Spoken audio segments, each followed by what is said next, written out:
পাচার হয়ে যাওয়া এক মেয়ে পরিস্থিতির চাপে দীর্ঘদিন যৌনকর্মী হিসেবে কাজ করে, তারপর যোগ দেয় রাজনীতিতে।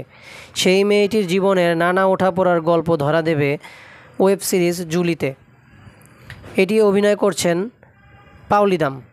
ভারতীয় গণমাধ্যমের খবর, জুলি ওয়েব সিরিজে চরিত্রদের ঝলক এসেছে। সেখানে নাম ভূমিকায় এক রাজনীতিবিদের চরিত্রে অভিনয় করেছেন পাওলি দাম। ইতোমধ্যেই সিরিজটির শুটিং শেষ হয়েছে। জুলিতে অভিনেত্রীর দুটি লুক প্রকাশ্যে এসেছে।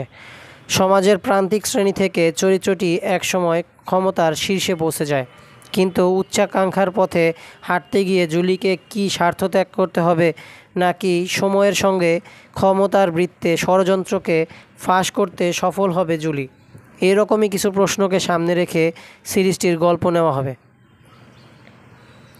পাওলি ছাড়াও এই সিরিজে রয়েছে টলিউডের একাধিক পরিচিত মুখ। একজন রাজনীতিবিদের চরিত্রে অভিনয় করেছেন কৌশিক সেন। অন্যদিকে সিবিআই কর্মকর্তার চরিত্রে রয়েছেন গৌরব চ্যাটার্জি। এছাড়াও গুরুত্বপূর্ণ চরিত্রে রয়েছেন সুজয় প্রসাদ চ্যাটার্জি, শ্রুতি দাস। এই মুহূর্তে সিরিজটির পোস্ট প্রোডাকশনের কাজ চলছে।